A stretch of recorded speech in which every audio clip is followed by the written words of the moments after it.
घने जंगल के बीच से गुजरती एक कच्ची सड़क पर एक पुरानी सेडान कार हिचकोले खाती हुई आगे बढ़ रही थी। कार की हेडलाइट्स की पीली रोशनी सड़क के दोनों ओर उगे घने पेड़ों पर पड़कर अजीबोगरीब परछाइयां बना रही थीं, जो किसी नाचते हुए दानव जैसी लग रही थीं।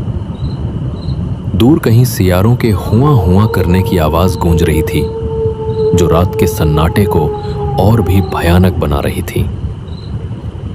कार के अंदर स्टीयरिंग व्हील पर अपनी पकड़ मजबूत किए हुए राघव बैठा था। उसके चेहरे पर शहर की थकान और एक अनजाना सा रोमांच एक साथ झलक रहा था। वो अपने दोस्त के कहने पर रामपुर गांव की उस पुरानी हवेली को देखने आया था, जिसे उसके दादाजी ने सालों पहले खरीदा था और आज तक कोई वहां जाने की हिम्मत नहीं कर पाया था।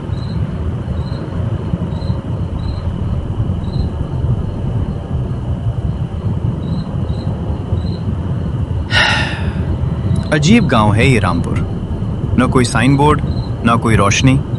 गूगल मैप्स भी यहां आकर जवाब दे गया। तभी उसकी कार एक झटके से बंद हो गई। उसने 2-3 बार चाबी घुमाई, लेकिन इंजन से सिर्फ घर्र घर्र की आवाज आई। अरे यार, अब इसे भी इसी वक्त खराब होना था। उसने दरवाजा खोला और बाहर निकला। चारों तरफ घना अंधेरा और झिंगुरों की तेज आवाज थी। हवा में एक अजीब सी ठंडक और नमी थी, जैसे आसपास कोई बड़ा तालाब हो। उसने अपना मोबाइल निकाला, लेकिन नेटवर्क का एक भी डंडा नहीं था। फंस गया, अब क्या करूं? अभी उसे दूर से एक लालटेन की टिमटिमाती हुई रोशनी अपनी ओर आती दिखाई दी। कुछ ही देर में एक बूढ़ा आदमी, जिसके चेहरे पर अनगिनत झुर्रियां थीं और कंधे पर एक गमछा था, उसके पास आकर रुका।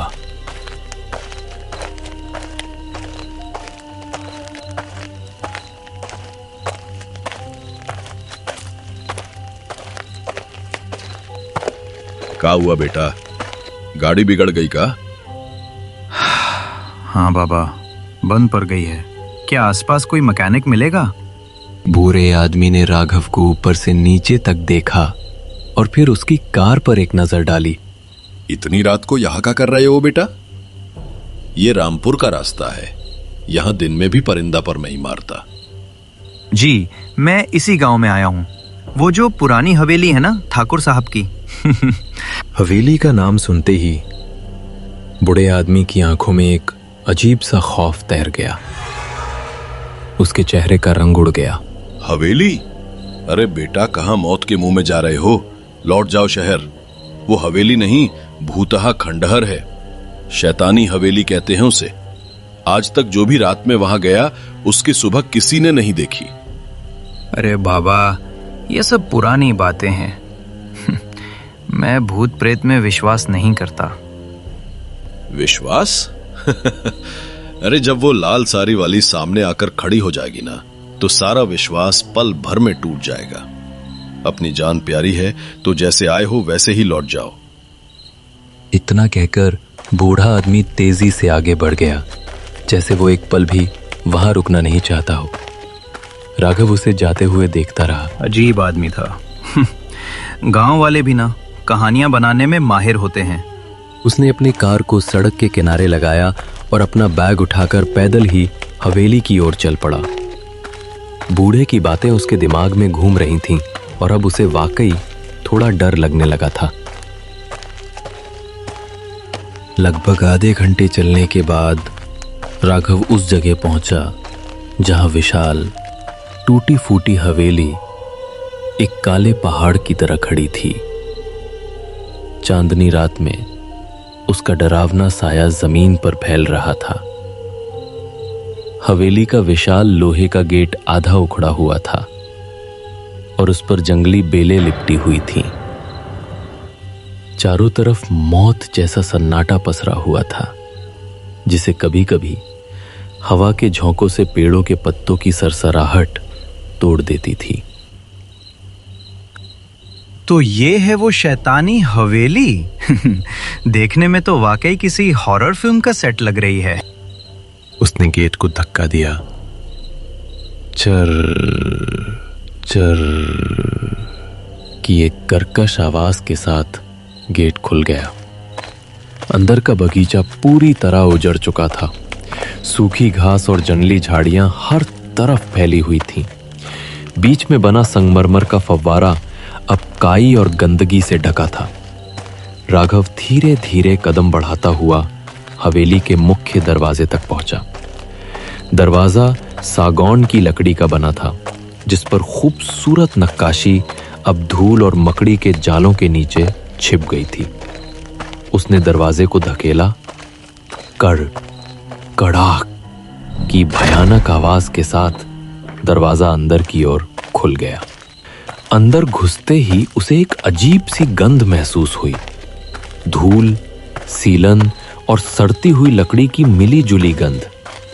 हवा में एक बर्फीली ठंडक थी जिसने उसकी रीढ़ में सिहरन दौड़ा दी। हेलो, कोई है?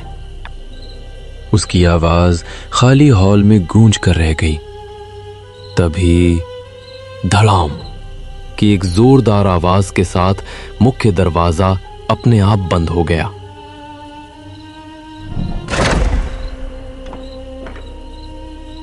राघव उछल पड़ा। उसका दिल जोर जोर से धड़कने लगा। उसने दरवाजे को खोलने की बहुत कोशिश की, लेकिन वो टस से मस नहीं हुआ। ये कैसे बंद हो गया? हवा तो चल भी नहीं रही। अब वो पूरी तरह हवेली में कैद हो चुका था। उसने अपनी जेब से टॉर्च निकाली और उसे ऑन किया। टॉर्च की रोशनी में हवेली का मुख्य हॉल नजर आया। वो बहुत बड़ा था।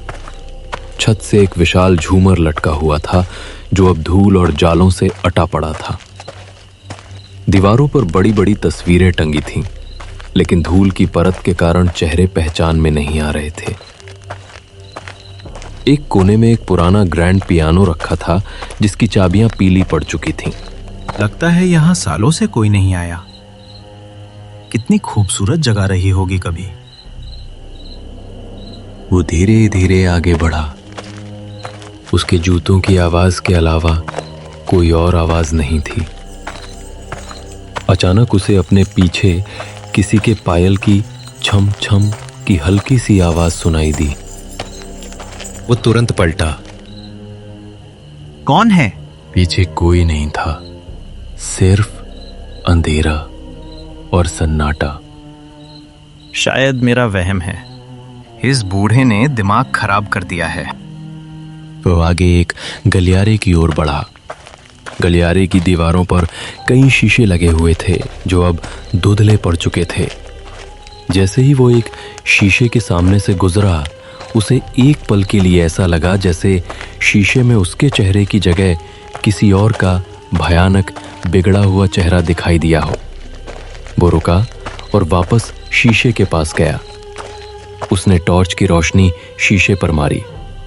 शीशे में उसी का अक्स था, लेकिन उसकी आंखें डर से फैली हुई थीं। नहीं, मैं ज्यादा सोच रहा हूं। तभी उस खामोशी को चीरती हुई एक आवाज आई। वो ग्रैंड पियानो की आवाज थी। कोई एक बहुत ही उदास और डरावनी धुन बजा रहा था।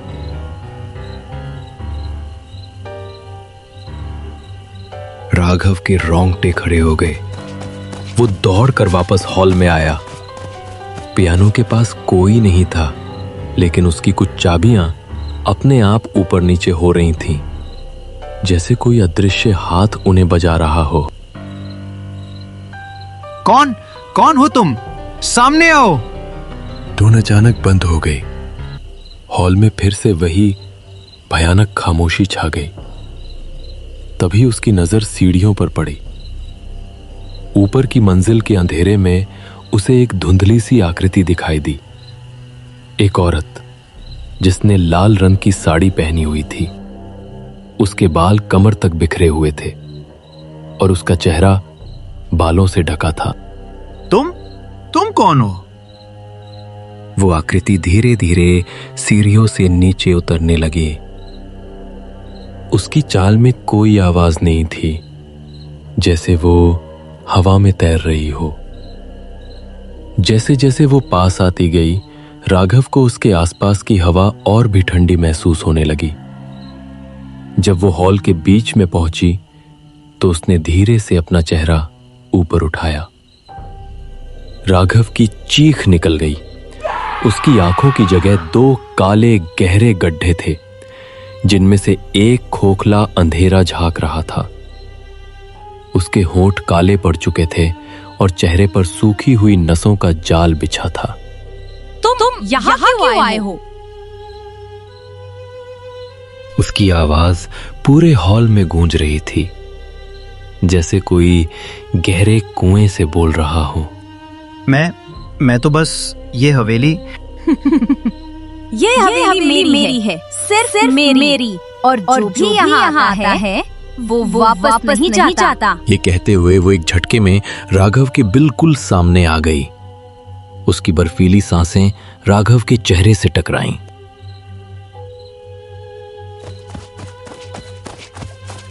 राघव उस आत्मा से बचकर पागलों की तरह भागा। वो एक कमरे से दूसरे कमरे में भागता रहा, लेकिन हर दरवाजा, हर खिड़की बाहर से बंद थी। वो लाल साड़ी वाली आत्मा हर जगह उसका पीछा कर रही थी। कभी वो उसे शीशे में दिखती, तो कभी अंधेरे कोने में खड़ी मुस्कुराती। उसकी डरावनी हंसी और पायल की आवाज पूरी हवेली में गूंज रही थी।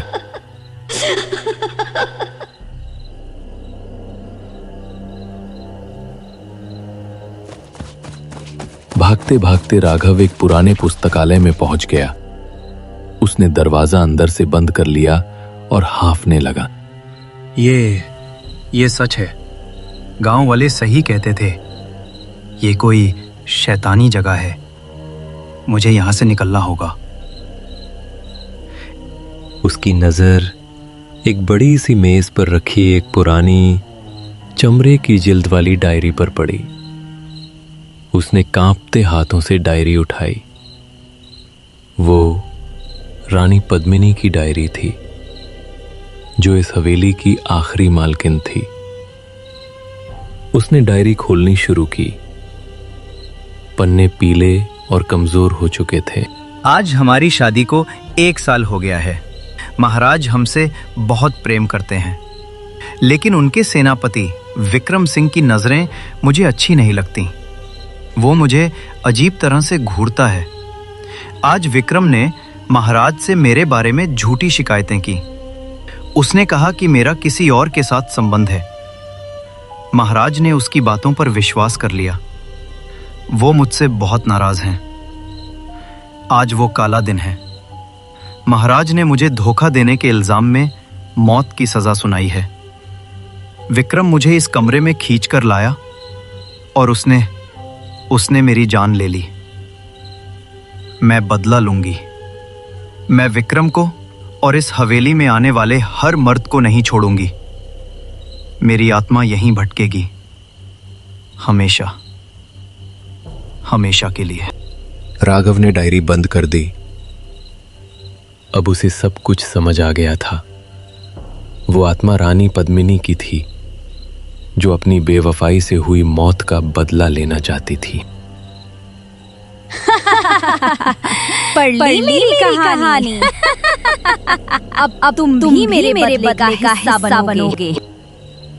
धड़ाम की आवाज से दरवाजा टूट गया और रानी की आत्मा अंदर आ गई। तुम मर्दों ने मुझे धोखा दिया।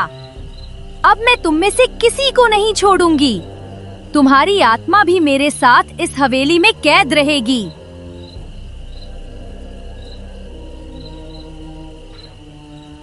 उसने अपना हाथ आगे बढ़ाया। उसकी उंगलियां लंबी और नुकीली हो गईं। राघव किसी तरह आत्मा को धक्का देकर वहां से भागा।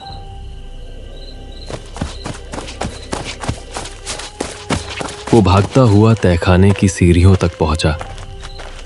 आत्मा उसके ठीक पीछे थी। राघव तहखाने में कूदा। वहां बहुत अंधेरा और सीलन थी। टॉर्च की रोशनी में उसे एक छोटा सा मंदिर दिखाई दिया। मंदिर में देवी की मूर्ति के सामने एक पुराना संदूक रखा था। उसने जल्दी से संदूक खोला। अंदर एक पीतल का तावीज और कुछ पुराने पत्र थे। एक पत्र में लिखा था कि अगर रानी की आत्मा को कभी शांत करना हो तो उसका अंतिम संस्कार पूरे विधि विधान से करना होगा और उसके शरीर के अवशेषों को गंगा में प्रवाहित करना होगा। डायरी में लिखा था कि विक्रम ने उसे तहखाने की एक दीवार में ही चिनवा दिया था। तभी रानी की आत्मा वहां पहुंच गई। तुम मेरे राज जान गए, अब तुम्हें मरना होगा। उसने राघव पर हमला कर दिया। तहखाने का सामान इधर उधर उड़ने लगा। राघव ने हिम्मत करके वो पीतल का ताबीज उठा लिया। रानी पद्मिनी, मैं तुम्हें मारने नहीं आया, मैं तुम्हें मुक्ति दिलाने आया हूं। तुम्हारा हत्यारा विक्रम था, मैं नहीं। उसने टॉर्च की रोशनी उस दीवार पर मारी जिसका जिक्र डायरी में था। वहां सीमेंट बाकी दीवारों से अलग दिख रहा था। ताबीज के असर से आत्मा कुछ पल के लिए कमजोर पड़ गई। राघव ने पास पड़ी एक कुल्हाड़ी उठाई और पूरी ताकत से उस दीवार पर वार करने लगा। हर वार के साथ रानी की आत्मा की चीखें और तेज होती जा रही थीं। नहीं, रुक जाओ, मुझे अंधेरे में ही रहने दो, मुझे रोशनी से डर लगता है। लेकिन राघव नहीं रुका। वो जानता था कि यही एकमात्र रास्ता है। कुछ ही देर में दीवार टूट गई और अंदर से एक इंसानी कंकाल बाहर गिरा। कंकाल ने वही गहने पहने थे जिनका जिक्र डायरी में था। कंकाल के बाहर आते ही रानी की आत्मा की शक्ति जैसे खत्म हो गई। वो एक कमजोर परछाई बनकर रह गई। उसकी आंखों में अब गुस्सा नहीं बल्कि एक अजीब सी शांति और पीड़ा थी। मुझे शांति चाहिए, इस कैद से आजादी। राघव ने कंकाल को एक सफेद चादर में लपेटा। तुम्हें शांति मिलेगी रानी पद्मिनी, मैं वादा करता हूं।